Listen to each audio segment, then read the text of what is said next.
जय जय शंकर हर हर शंकरा जय जय शंकर हर हर शंकरा जय जय शंकर हर हर शंकरा जय जय शंकर பெரியவா சச்சரிதம் அத்தியாயம் 47 எங்கும் வியாபிக்கும் பேரருள். 1956 வருடம் இந்திய இராணுவத்தில் மெடிக்கல் ஆபீசராக பணியாற்றிய ஒரு டாக்டருக்கு ஏற்பட்ட அபூர்வ அனுபவம் இது. ஜப்பானை எதிர்த்து பர்மாவில் போர் நடந்த போது அங்கே பாதிக்கப்பட்ட இராணுவ வீரர்களுக்கு சிகிச்சை அளிக்கும் மகத்தான பணியை இவர் புரிந்தார்.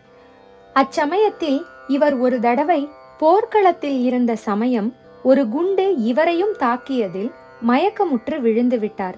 நினைவு இழந்த நிலையில் விழுந்து கிடந்தவர் தான் ஒரு முதல் உதவி ஆஸ்பத்திரியில் படுத்துக்கொண்டு இருப்பதை உணர்ந்தார். உடனே தன் கீழ் வேலை செய்த ஒரு சிப்பாயிடம் என்ன நடந்தது என்று கேட்டார் டாக்டர். அவனோ படிப்பறிவு இல்லாதவன், டாக்டருக்கு உதவி செய்ய அனுப்பப்பட்டவன். ஆனால் டாக்டர் மயக்கமடைந்து விழுந்ததும் நிலை குலைந்து நின்றுவிட்டான்.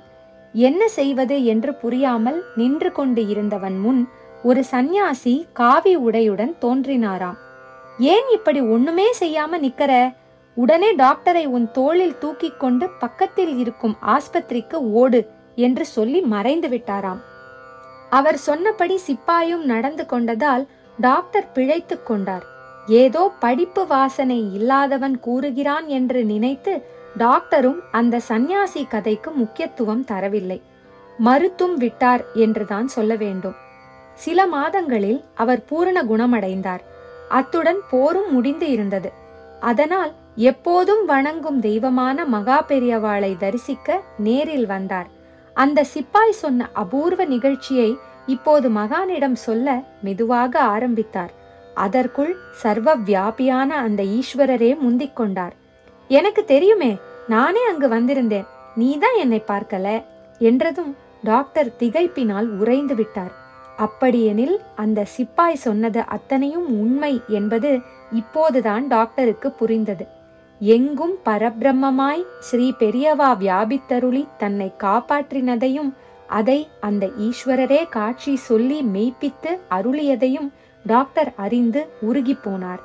இந்த மிலிட்டரி டாக்டர் தனக்கு நடந்த மெய்சிலிருக்கும் அனுபவத்தை கண்களில் நீர் வழிய விவரித்ததாக டாக்டர் கல்யாணராமன் சொன்ன தகவல் இது.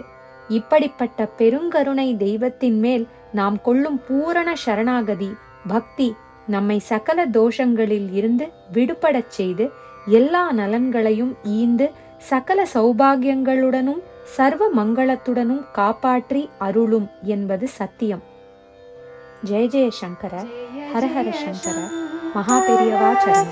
ஹர ஹர சங்கரா ஜெய ஜெய சங்கர ஹர ஹர சங்கர.